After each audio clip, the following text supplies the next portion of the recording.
Bueno, ¿cómo vive y qué explicación nos puede dar la filosofía a todo esto? Y vamos a apelar al filósofo más brillante que tiene la nueva generación, un tipo recontra exitoso, sus libros se venden. Vas a una feria del libro a presentar un libro y aparece él y te humilla porque tiene 200.000 personas que le están haciendo cola para pedirle una foto. Bueno, es Darío Strenheimer, un gustazo. Hola Darío, ¿cómo andás? Hola, hola José, un placer, no es para tanto, che, gracias igual. No, pero bueno, tenés una capacidad de bajar las cosas que a la gente le encanta y eso, bueno, queremos aprovecharlo un poquito. ¿En qué anda tu cabeza loca pensando en este momento? Bueno, la filosofía juega mucho, habla mucho de la vida, la muerte y demás. Este es un momento filosófico, sin duda. Me encantó, lo escuchaba recién a José, me encantó el tratamiento que hace de cómo van a ir reconvirtiéndose algunas cuestiones. El tema del hogar, me parece fascinante ver qué pasa con el confinamiento. Yo vengo insistiendo en algo, Pablo, en separar lo que es la pandemia de la cuarentena. Creo que todavía estamos tratando ambos acontecimientos como un combo y no nos permitimos desagregarlos porque, digamos, se trata de dos cuestiones muy distintas. Y quiero partir ahí de una hipótesis. Yo creo que en algún momento la pandemia va a terminar como pandemia, pero la cuarentena va a permanecer. Y eso es lo que más me preocupa. ¡Epa! Va a ¿Qué? ¡Epa! Me sorprendiste con eso. ¿Por qué? ¿Nos va a quedar como grabado ese miedo, esa vamos a tener una inercia de cuarentena? Algo así. Va a quedar configurada una modalidad en nuestro vínculo con el otro que me preocupa. Ojalá que no, vamos a trabajar para que no, pero me parece que hay algo que está como seteándose de ese modo. El confinamiento no es solo un confinamiento institucional o normativo. Me preocupa el confinamiento mental, ¿viste? Me preocupa no el barbijo que usamos todos los días en la boca, me preocupa el barbijo mental, de nuevo, o sea, que el tapabocas se nos vuelva ya como una especie de relación con el otro permanente, donde el otro se vuelva siempre un agente de contagio inminente para nosotros. No te olvides, Pablo, que la otredad siempre fue vista desde un paradigma así biologicista. El otro siempre fue, antes de todo esto, una amenaza de contagio, miedo, claro, miedo de contaminación. Entonces, a mí me preocupa realmente como consecuencia negativa de todo esto, porque puedo ver, como planteó también José, algunas positivas, pero en lo estrictamente político, que tiene que ver con la relación social con el otro, yo estoy preocupado. O sea, me preocupa el espíritu de delación que hay permanentemente en todos lados, ¿viste? Ahora puede haber bajado un poco, pero es como que realmente avivó esta especie de sensación de que el otro es mi enemigo, hay que delatarlo, ¿no? O sea, ni bien le das un poco de unos metros a esa sensación de vigilancia policíaca, parece fluir por todos lados. Y para los que tenemos una sensibilidad, digamos, política, donde pensamos que el otro es el sujeto de la política, o sea, que la política no tiene sentido si no es para el otro, porque si no, no es política sino negocio. Para los que pensamos eso, a mí por lo menos me preocupa este confinamiento mental, cómo va a quedar configurado en la ciudadanía.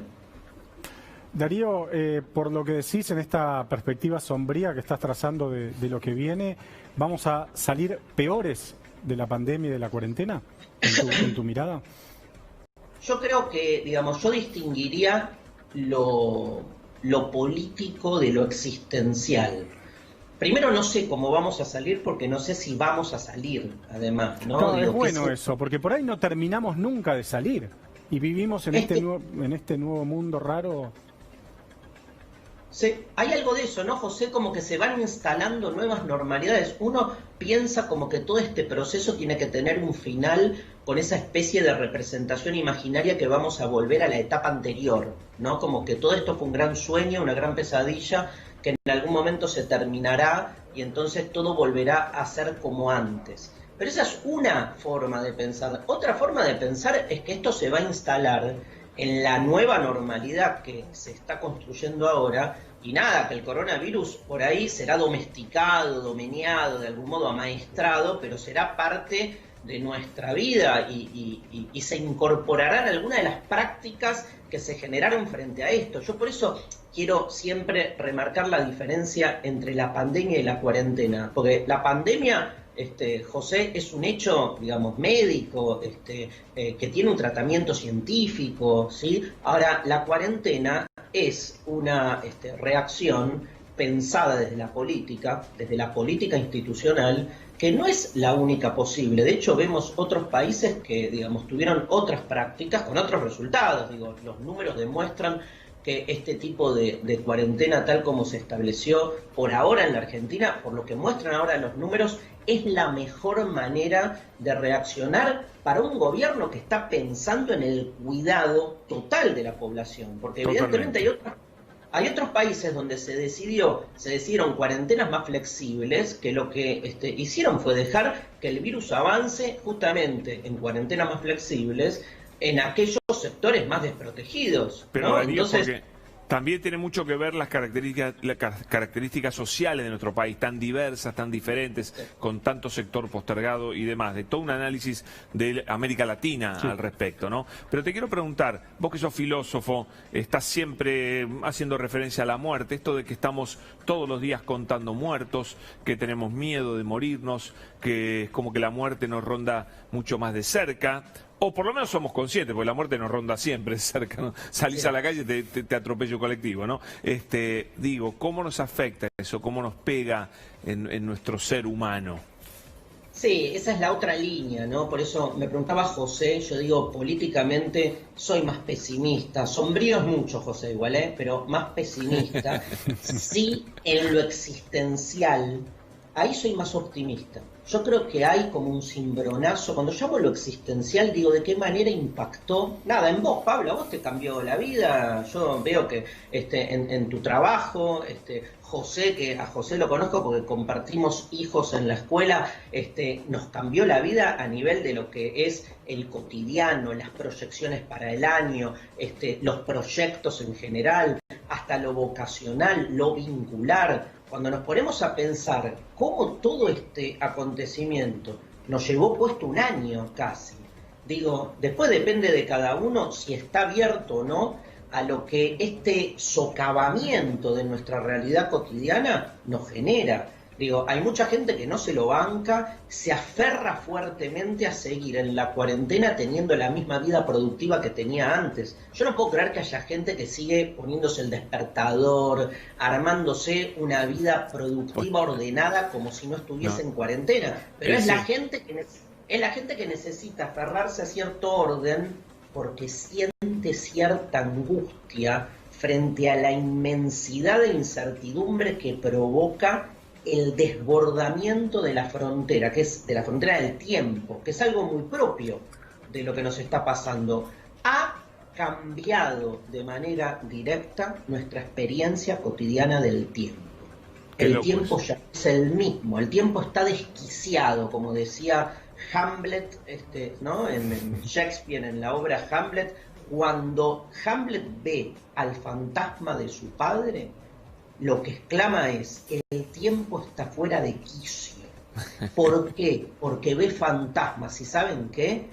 Todos nos hemos convertido de alguna manera en figuras espectrales, porque los fantasmas son los que de algún modo difuminan ese ordenamiento binario. Hoy ya no tiene sentido, por lo menos no tiene un sentido tan taxativo, la distinción entre lo productivo y lo improductivo. El afuera y el adentro. Que alguien me explique qué es hoy estar afuera y estar adentro. El día y la noche. Esos ejes, ¿no? Totalmente. Pepe. No, el día y la noche también es otra de las distinciones clásicas de la vida ordenada que quedó dada vuelta, ¿no? Me gustó mucho, José, el análisis que hiciste, yo lo repito siempre, cuando hablaste de cuáles son esas instituciones que estaban en declive, que de algún modo recuperaron cierto peso con esta situación. Por ejemplo, decís vos, hablas de la ciencia y el Estado-Nación. Me parece fundamental ir viendo, ¿no? Cómo se va reconfigurando una sociedad que ya parecía dirigirse para un lado y que me parece que todo esto la cacheteó fuerte. Darío, un gusto escucharte siempre y bueno, nada, seguiremos en este mundo loco y tratando de adaptarnos y de llevarlo de la mejor manera posible. Pero y pensarlo, dale. ¿viste? No ceder con eso, que es lo único que nos diferencia en algún punto. Gracias, Darío, un abrazo grande. Abrazos. Hasta luego. Bueno, un placer. Muy lindo.